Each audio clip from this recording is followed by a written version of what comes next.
Hello, everyone. My name is Matt Brown, and I am president of ARC Healthcare. And I'm here to talk to you today about the stigma of addiction. Have you ever been driving down the road on a warm, sunshiny summer day in your cool, air conditioned car and looked out of your window and saw those people walking down the street? Have you ever seen those people with sunken in faces, hollow eyes, expressionless faces, in a look of despair, maybe with involuntary movements, possibly talking to themselves? Have you ever looked out of your comfortable, air conditioned car window in the summer and said, "What's wrong with those people?" I'm going to ask you to go on a journey with me today to open your mind and consider that they aren't those people, but they're my people. And I'm going to ask you to take it one step further and move from those people to my people to your people. And if you can do that, I want to ask you to go one step further. Maybe they're not those people. Maybe they're just not my people. Maybe they're not your people, but they're our people. I believe they are our people because they have dreams and, and goals that have yet to be discovered. They have skill sets and passions and gifts that need to be mined out of them for their future. I believe they are our people because they are someone's father, mother, sister, brother, aunt, uncle. In many cases, they're someone's grandmother or grandfather. They are our people. And I can stand here and boldly say this today because I was one of those people. I am one of those people.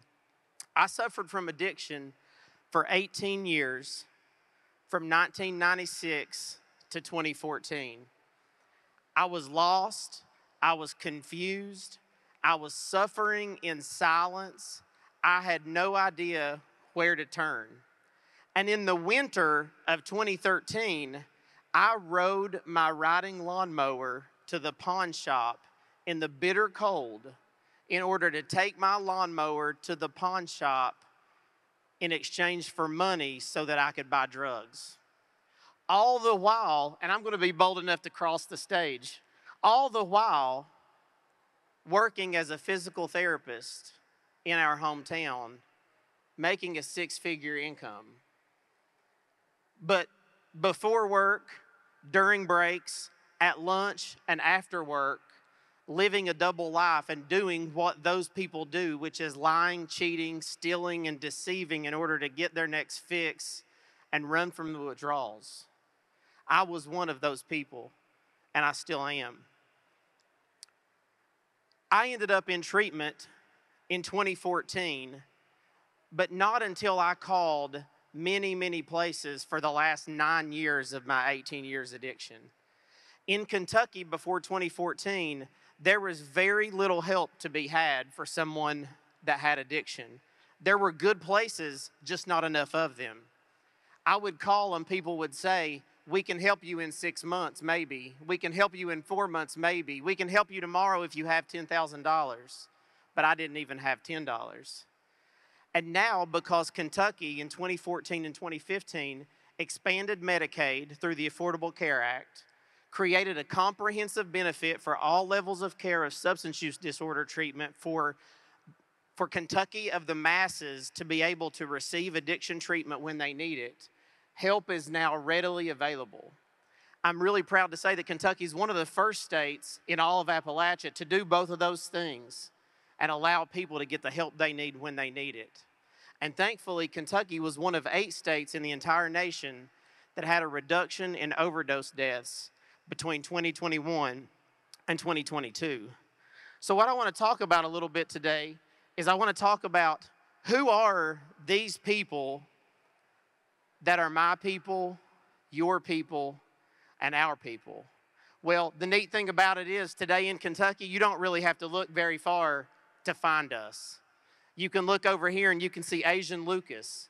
Asian Lucas spent 9 years in addiction.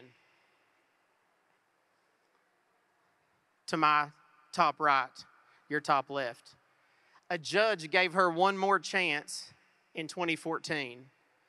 Asian found a new lease on life at Beth's Blessing, just right up the road here in Jackson County. Since then, she has worked tirelessly as an advocate for long-term treatment and now manages an entire team of people who do nothing but help people get the treatment that they need and that they deserve. She also launched a recovery ministry at her church, and she was named a Hope Ambassador by Operation Unite at Operation Unite's National Drug Summit in Atlanta this past year. You don't have to look any further than Josh Thomas here in the front row. Josh grew up north of here in London. He battled addiction for 18 years.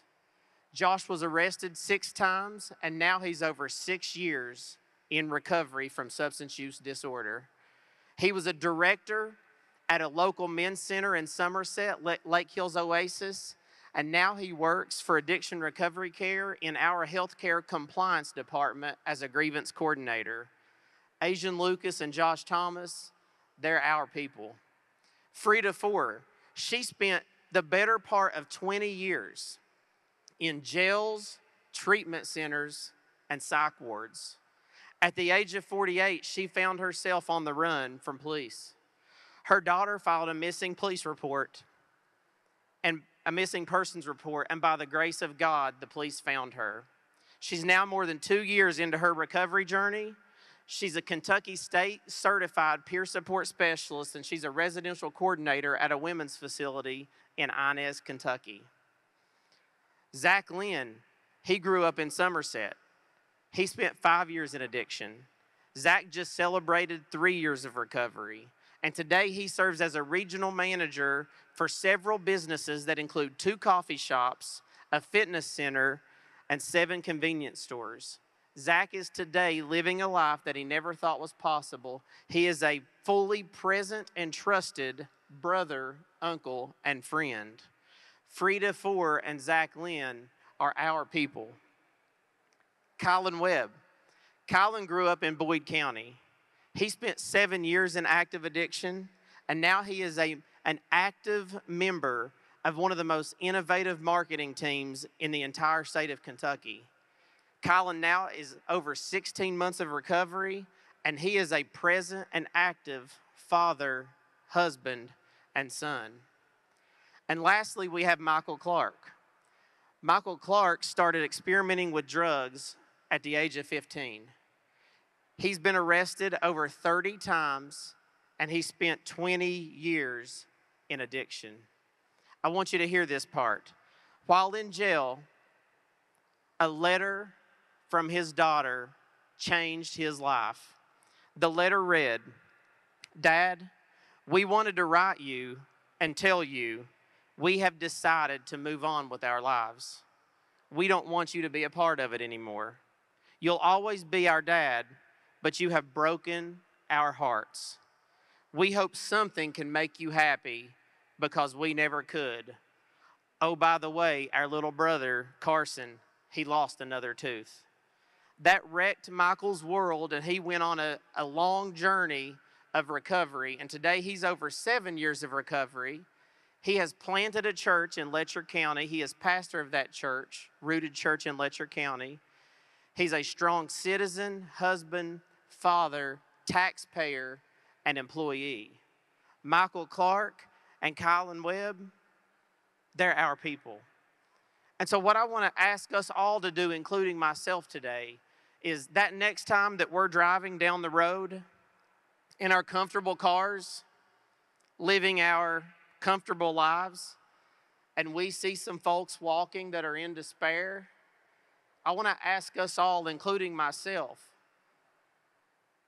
to remember they have a destiny, that God sees them not like they are, but like they can be. And I want to call us all to look at them in that same manner, because these are not those people, they are our people. Thank you.